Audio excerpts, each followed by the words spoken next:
ಬೆಳ್ಳಂಬೆಳಗ್ಗೆ ಭ್ರಷ್ಟರಿಗೆ ಲೋಕಾಯುಕ್ತರು ಚಳಿ ಬಿಡಿಸಿದ್ದಾರೆ. ರಾಜ್ಯದ ಹಲವು ಕಡೆ ಏಕಕಾಲಕ್ಕೆ ಲೋಕಾಯುಕ್ತ ದಾಳಿ ನಡೆಸಲಾಗಿದೆ. ಆದಾಯಕ್ಕಿಂತ ಹೆಚ್ಚು ಆಸ್ತಿ ಗಳಿಕೆ ಆರೋಪ ಹಿನ್ನೆಲೆಯಲ್ಲಿ ಬೆಂಗಳೂರು, ಮಂಡ್ಯ, ಮೈಸೂರು, ಹಾಸನ, ತುಮಕೂರು, ಚಿಕ್ಕಮಗಳೂರು ಸೇರಿದಂತೆ ರಾಜ್ಯದ ಹಲವೆಡೆ ಲೋಕಾಯುಕ್ತ ದಾಳಿ ನಡೆಸಲಾಗಿದೆ. ಹಾಸನದಲ್ಲಿ ಆಹಾರ ನಿರೀಕ್ಷಕನ ನಿವಾಸ ಹಾಗೂ ಕಚೇರಿ ಮೇಲೆ ಲೋಕಾಯುಕ್ತ ದಾಳಿ ಮಾಡಿದೆ. ಹೆಲ್ತ್ ಇನ್ಸ್ಪೆಕ್ಟರ್ ಜಗನ್ನಾಥ್ ನಿವಾಸದ ಮೇಲೆ ಲೋಕಾಯುಕ್ತ ಎಸ್ಪಿ ಮಲ್ಲಿಕ್ ಮಾರ್ಗದರ್ಶನದಲ್ಲಿ ಡಿವೈಎಸ್ಪಿ ತಿರುಮಲೇಶ್, ಇನ್ಸ್ಪೆಕ್ಟರ್ಗಳಾದ ಬಾಲು, ಶಿಲ್ಪಾ ನೇತೃತ್ವದ ತಂಡ ದಾಳಿ ನಡೆಸಿದೆ. ಜಗನ್ನಾಥ್ ಸಹೋದರ ರಿಯಲ್ ಎಸ್ಟೇಟ್ ಉದ್ಯಮಿ ಕಿರಣ್ ನಿವಾಸ ಹಾಗೂ ಕಚೇರಿ ಮೇಲೂ ದಾಳಿ ಪರಿಶೀಲನೆಯನ್ನು ನಡೆಸಲಾಗ್ತಾ ಇದೆ ಎಂದು ವರದಿಗಳು ತಿಳಿದು ಬಂದಿದೆ. ಚಿಕ್ಕಮಗಳೂರಿನಲ್ಲಿ ಕಡೂರು ಪಟ್ಟಣದಲ್ಲಿರುವ ವಾಣಿಜ್ಯ ಅಧಿಕಾರಿ ನೇತ್ರಾವತಿ ಮನೆ ಮೇಲೆ ಲೋಕಾಯುಕ್ತ ದಾಳಿ ನಡೆಸಿದೆ.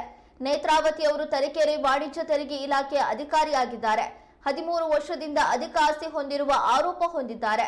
ಮಂಡ್ಯದಲ್ಲಿ ಪಿಡಬ್ಲ್ಯೂಡಿ ಇಲಾಖೆ ಇಇ ಹರ್ಷ ಎಂಬುವರ ಮನೆ, ಕಚೇರಿ, ಕುಟುಂಬಸ್ಥರು ಮತ್ತು ಸಂಬಂಧಿಕರ ಮನೆ ಮೇಲೂ ಲೋಕಾಯುಕ್ತ ಅಧಿಕಾರಿಗಳು ದಾಳಿ ನಡೆಸುತ್ತಿದ್ದಾರೆ. ಇವರ ಮನೆ ಬೆಂಗಳೂರಿನ ವಿದ್ಯಾರಣ್ಯಪುರದಲ್ಲಿದೆ.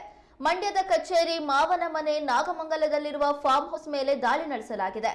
ಬೆಳ್ಳಂಬೆಳಗ್ಗೆ ಲೋಕಾಯುಕ್ತ ಅಧಿಕಾರಿಗಳಿಂದ 6 ಕಡೆ ದಾಳಿ ಮಾಡಲಾಗಿದೆ.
ಆದಾಯಕ್ಕಿಂತ ಹೆಚ್ಚು ಆಸ್ತಿ ಗಳಿಸಿದಾಗ ಅದು ಲೋಕಾಯುಕ್ತರಿಗೆ ಗೊತ್ತಾದಾಗ ಲೋಕಾಯುಕ್ತ ಅಧಿಕಾರಿಗಳು ದಾಳಿಯನ್ನ ನಡೆಸುತ್ತಾರೆ.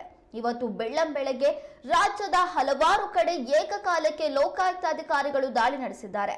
ಅದರಲ್ಲಿ ಶಿವಮೊಗ್ಗ ಜಿಲ್ಲೆ ಕೂಡ ಇದೆ, ಚಿಕ್ಕಮಗಳೂರು ಜಿಲ್ಲೆ ಕೂಡ ಇದೆ. ಇನ್ನು ಹಲವಾರು ಕಡೆ ಈ ದಾಳಿಯನ್ನ ನಡೆಸಲಾಗಿದೆ. ಬೆಂಗಳೂರು, ಮಂಡ್ಯ, ಮೈಸೂರು, ಹಾಸನ, ತುಮಕೂರು, ಚಿಕ್ಕಮಗಳೂರು ಸೇರಿದಂತೆ ರಾಜ್ಯದ ಹಲವಾರು ಕಡೆ ಏಕಕಾಲಕ್ಕೆ ದಾಳಿ ನಡೆಸಲಾಗಿದೆ. ಹಾಸನದಲ್ಲಿ ಆಹಾರ ನಿರೀಕ್ಷಕನ ನಿವಾಸ ಮತ್ತು ಕಚೇರಿ ಮೇಲೆ ಲೋಕಾಯುಕ್ತ ಅಧಿಕಾರಿಗಳು ದಾಳಿ ಮಾಡಿದ್ದಾರೆ. ಹೆಲ್ತ್ ಇನ್ಸ್ಪೆಕ್ಟರ್ ಜಗನ್ನಾಥ್ ನಿವಾಸದ ಮೇಲೆ ಲೋಕಾಯುಕ್ತ ಎಸ್ಪಿ ಮಲ್ಲಿಕ್ ಮಾರ್ಗದರ್ಶನದಲ್ಲಿ ಡಿವೈಎಸ್ಪಿ ತಿರುಮಲೇಶ್, ಇನ್ಸ್ಪೆಕ್ಟರ್ಗಳಾದ ಬಾಲು, ಶಿಲ್ಪಾ ನೇತೃತ್ವದ ತಂಡ ದಾಳಿ ಮಾಡಿದೆ.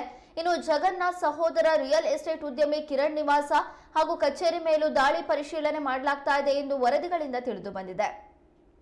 ಚಿಕ್ಕಮಗಳೂರಿನಲ್ಲಿ ಕಡೂರು ಪಟ್ಟಣದಲ್ಲಿರುವ ವಾಣಿಜ್ಯ ಅಧಿಕಾರಿ ನೇತ್ರಾವತಿ ಮನೆ ಮೇಲೆ ಲೋಕಾಯುಕ್ತ ದಾಳಿ ನಡೆಸಿದೆ. ನೇತ್ರಾವತಿ ಅವರು ತರೀಕೆರೆ ವಾಣಿಜ್ಯ ತೆರಿಗೆ ಇಲಾಖೆ ಅಧಿಕಾರಿಯಾಗಿದ್ದಾರೆ. 13 ವರ್ಷದಿಂದ ಅಧಿಕ ಆಸ್ತಿ ಹೊಂದಿರುವಂತಹ ಆರೋಪವನ್ನ ಹೊತ್ತಿದ್ದಾರೆ. ಆ ಹಿನ್ನೆಲೆಯಲ್ಲಿ ಇದೀಗ ದಾಳಿ ನಡೆಸಲಾಗಿದೆ. ಇನ್ನು ಮಂಡ್ಯದಲ್ಲಿ ಪಿಡಬ್ಲ್ಯೂಡಿ ಇಲಾಖೆಯ ಇಇ ಹರ್ಷ ಎಂಬುವರ ಮನೆ ಹಾಗೂ ಕಚೇರಿ, ಕುಟುಂಬಸ್ಥರು, ಸಂಬಂಧಿಕರ ಮನೆ ಮೇಲೂ ಲೋಕಾಯುಕ್ತರು ದಾಳಿ ನಡೆಸಿದ್ದಾರೆ. ಇವರ ಮನೆ ಬೆಂಗಳೂರಿನ ವಿದ್ಯಾರಣ್ಯಪುರದಲ್ಲಿದೆ.